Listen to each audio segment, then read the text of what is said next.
జూబ్లీహిల్స్ రెహమత్ నగర్ లో division booth committee సమావేశంలో మంత్రి వివేక్ పాల్గొన్నారు. ప్రస్తుతం ఆయన మాట్లాడుతున్నారు. లైవ్ చూద్దాం. లేదు మనం కాంగ్రెస్ పార్టీ వస్తే ఎట్లా మంచి అభివృద్ధి కార్యక్రమాలు చేద్దామన్నాడు. మన భవానీ శంకర్ గారు ఈ హాల్ చేయాలి, మనకు ఈ గ్రౌండ్ మంచిగా 8 ఎకరాల గ్రౌండ్ దాన్ని చేయాలి, కబ్రస్థాన్ ఉండాలి అని చెప్పి హసన్ గారు అంటే అందరూ ఒక్కొక్క మాట చెప్పడం జరిగింది.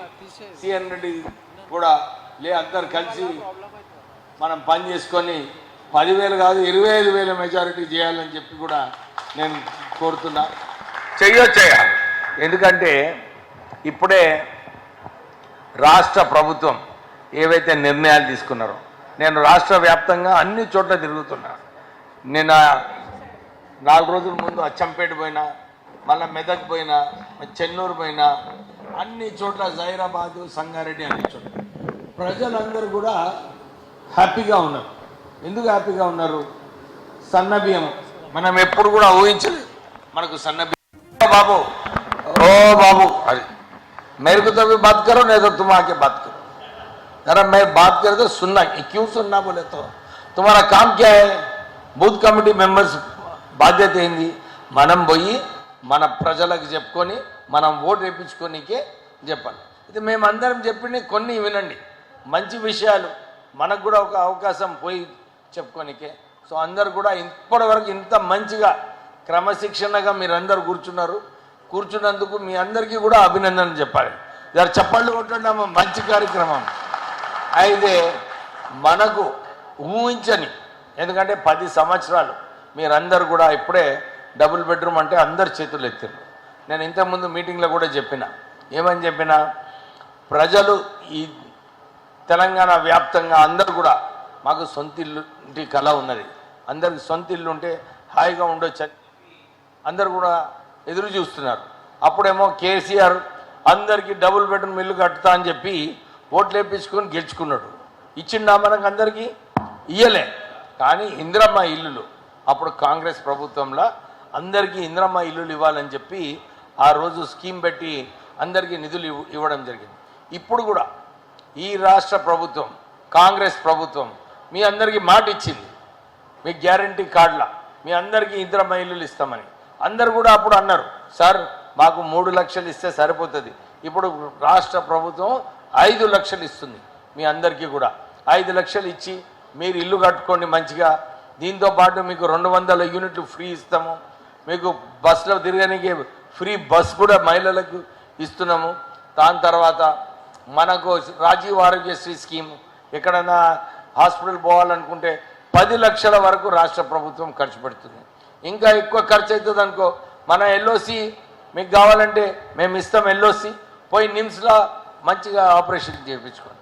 మీరు అందరు కూడా ఒక్క విషయం అందరికీ విజ్ఞప్తి, మీరు యశోద హాస్పిటల్లో అపోలో హాస్పిటల్ పోయేది అవసరం లేదయా.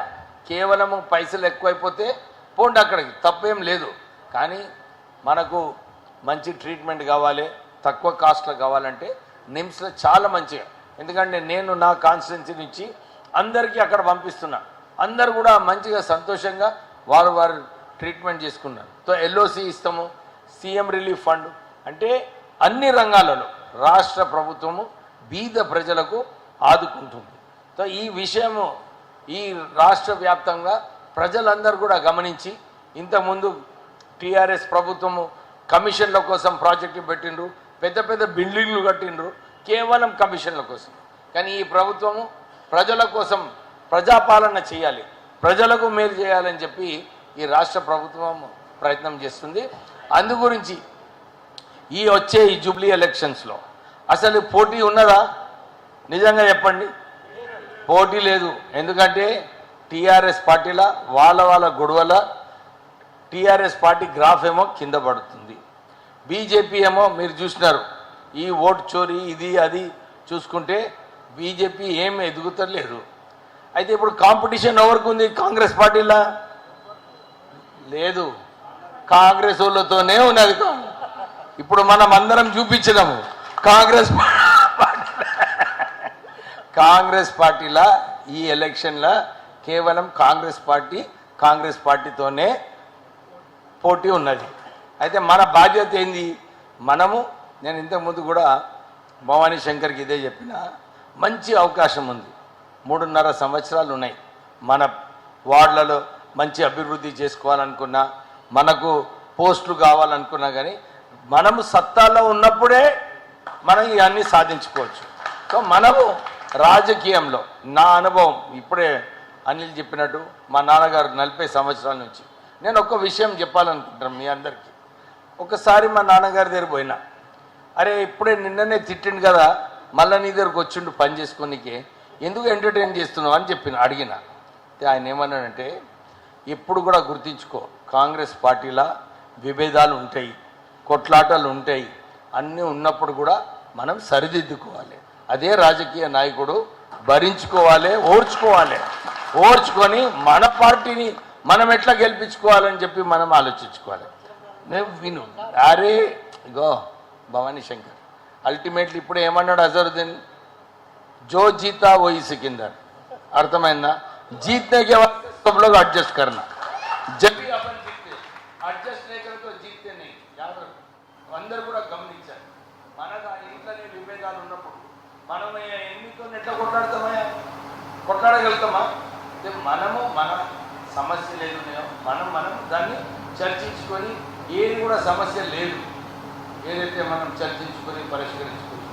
సో మనము, నా అడ్వైస్, స్ట్రాంగ్ అడ్వైస్, మనము రేవంత్ నగర్ నుంచి మీరు ఏదైతే మాట్లాడుతుందో నేను ఒప్పుకోను. నేను స్టేజ్ మీదనే చెప్తున్నా, 10,000 మెజారిటీ నేను ఒప్పుకోను.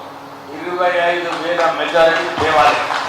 ఎట్లనన్నా మా ప్రశ్నలు ఉన్నారు, ఎక్కువ మాట్లాడేది చెప్తుంది, కానీ ఏది ఏమైనా కానీ మనము 25,000 మెజారిటీ ఎందుకు వస్తుందని నేను చెప్తాను. మీరందరూ కలిసి పనిచేసినప్పుడు ప్రజలలో ఒక మంచి ఇంప్రెషన్ ఇవ్వాలి. ఇప్పుడు ఇంతకుముందు గొడవ చేసింది, ఈ గొడవతో ఏమవుతుంది? ఎవరికి లాభం అవుతుంది? టీఆర్ఎస్ వాళ్ళకు లాభం అవుతుంది. కాంగ్రెస్ పార్టీలో రాదు, నీకు రాదు, అసలు ఆయనకు రాదు. నేను చెప్తున్నాను. అయితే మనము ఓపిక ఉండాలి, ఓపిక ఉండి మన పార్టీని మనం గెలిపించుకోవాలి.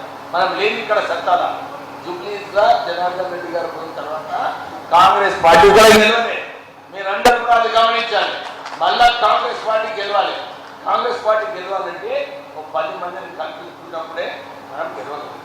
సో మీరందరూ కూడా అందరూ ఉపయోగపెట్టుకుని, చలో మనం ఇంట్లోనయ్యా, నా భార్యతో గొడవలు ఉండవా? ఉంటాయా లేవా? గొడవలు లేదంటే ఆ మ్యారేజ్ లేదన్నమాట. అర్థమైందా? గొడవలు ఉంటాయి, మనం సరిదిద్దుకోవాలి, అడ్జస్ట్ కావాలి. ఇంట్లోనే అడ్జస్ట్ అయినప్పుడు రాజకీయ పార్టీలు అడ్జస్ట్ కావాలి. అడ్జస్ట్ అయిదాం. నేను